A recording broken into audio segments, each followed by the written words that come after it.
తలైవర్ తంబి తలైమయిల్. పొంగల్‌కి ఈ మూవీ తమిళనాడులో రిలీజ్ అయింది. ఇప్పుడు మనకి నెట్‌ఫ్లిక్స్ ఓటీటీ ప్లాట్‌ఫార్మ్‌లో తెలుగులో అవైలబుల్‌లో ఉంది. సో, చూసిన తర్వాత నా ఒపీనియన్ జెప్పాలి అంటే, hello! Hi all. Welcome to PRP deo productions. మా ఛానల్‌కి కొత్తగా వచ్చిన వాళ్ళు సబ్స్క్రైబ్ జేసుకోండి. ఈ మూవీ చూసిన తర్వాత నాకు నచ్చింది. మీరు గూడా చూడాలనుకుంటే నెట్‌ఫ్లిక్స్‌లో అవైలబుల్‌లో ఉంది. సో, స్టోరీ లైన్ ఏంటి, ఇవన్నీ ఏంటి మనం డిస్కస్ చేద్దాం. ఊరిలో ప్రెసిడెంట్ అయినటువంటి జీవ ఒక పెళ్ళికి వెళ్తాడు అదే ఊర్లో. సో, ఆ పెళ్లి కూతురు అతనికి కొద్దిగా చెల్లెలి టైప్ అన్నమాట.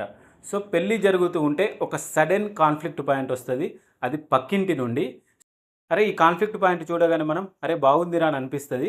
దాని తర్వాత ఆ కాన్ఫ్లిక్ట్ పాయింట్ ఎలా రిజాల్వ్ అయిపోయింది, మనుషుల మధ్యలో ఉండే గొడవలు, పక్కింటి వాళ్ళైనా, ఎదురింటి వాళ్ళైనా, ఒక ఊర్లలో ఉంటే కుళ్ళు, కుతంత్రాలు ఇవన్నీ ఎలా ఉంటాయనేది ఈ మూవీలో ఉన్నంతలో బాగానే చూపెట్టారు.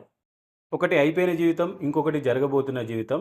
ఈ కాన్ఫ్లిక్ట్ పాయింట్‌ని కరెక్ట్‌గా చూపిస్తూ, మధ్యలో కొద్దిగా ఫన్ జనరేట్ చేస్తూ, అండ్ కొంతమంది దీన్ని అడ్వాంటేజ్‌గా తీసుకొని, ఎలాంటి గొడవలు పుట్టించారు అనేది సినిమా మొత్తం నడుస్తూనే ఉంటది. సో, మనకి ఫస్ట్ హాఫ్ వరకి బాగానే సాగుతూ ఉంటది. సెకండ్ హాఫ్‌లో కొద్దిగా డల్ అయిన ఫీలింగ్ వస్తది.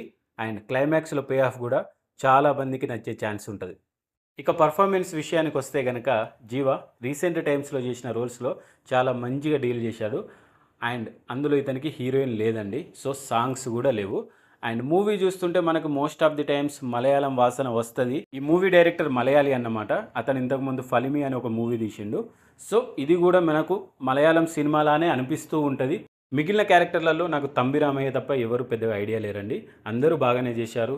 ఈ మూవీకి ప్లస్ ఏంటి అంటే లొకేషన్స్ అండి. మనకు న్యాచురల్‌గా కనిపించే లొకేషన్స్, 2 ఇల్లు, ఆ ఇంటి వెనక ఒక ట్యాంక్.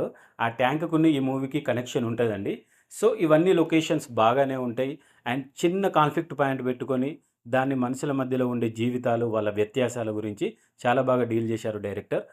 మధ్యలో కొద్దిగా డల్ అయిన ఫీలింగ్ వచ్చినా గానీ, ఎంగేజ్ చేస్తూనే ఉంటది. అండ్ మ్యూజిక్ భయ్యా సినిమాకి తగ్గట్టు ఉంది. మనకు కరెక్ట్ కాన్ఫ్లిక్ట్ పాయింట్ వచ్చినప్పుడు, కరెక్ట్ సర్ప్రైజ్ వచ్చినప్పుడు మ్యూజిక్ తన డ్యూటీ తను చేసుకుంటూ పోయింది. అడల్ట్ కంటెంట్ లేదు. ఫ్యామిలీతో హ్యాపీగా పాప్‌కార్న్ తింటూ ఎంజాయ్ చేస్తూ చూడొచ్చు. That's it for the review అండి. ఇలాంటి మరిన్ని మూవీ రివ్యూస్, అప్డేట్స్, రికమెండేషన్స్ కోసం మా ఛానల్‌ని సబ్స్క్రైబ్ చేసుకోండి.